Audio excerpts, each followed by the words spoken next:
El Nino सक्रिय झाला आहे आणि त्याचा परिणाम सध्या मान्सूनवरती झालेला पाहायला मिळतो आहे।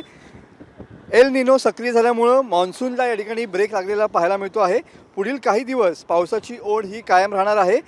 पुढील आठवडाभर पावसाची शक्यता ही कमीच असणार आहे। अरबी समुद्रातील नैऋत्य मोसमी वाऱ्यांचा वेग देखील यामुळे कमी झालेला पाहायला मिळतो आहे। अरबी समुद्रातील वारे जे आहेत ते कमकुवत झालेले आहेत आणि त्याचबरोबर जागतिक हवामान बदलामुळे मान्सूनची वाटचाल जी आहे ती मंदावलेली पाहायला मिळते। कोकणातल्या अनेक भागात दमदार पावसाची प्रतीक्षा अद्यापही असलेली पाहायला मिळते आहे।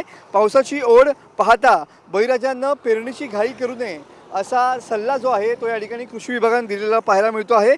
जून महिन्यापासून म्हणजे आतापर्यंतच्या 12 दिवसाच्या कालावधीमध्ये केवळ 2.37% इतकाच या ठिकाणी पाऊस झालेला पाहायला मिळतो आहे। आपण सध्या बघू शकता की आपण अरबी समुद्र किनारपट्टी भागात या ठिकाणी आहोत आणि पूर्णपणे जून महिन्यात कडकडीत ऊन या ठिकाणी पडलेलं पाहायला मिळतं आहे।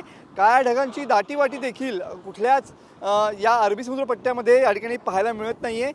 अद्याप तरी अल निनोचा प्रभाव या ठिकाणी असल्याचंच या ठिकाणी माहिती जी आहे ती वेधशाळेनं दिलेली पाहायला मिळते आहे।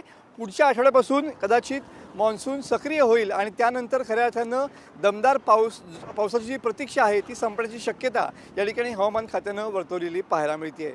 कॅमेरामन समित गजनेसह मी मनोज देले, TV9 मराठी, रत्नागिरी।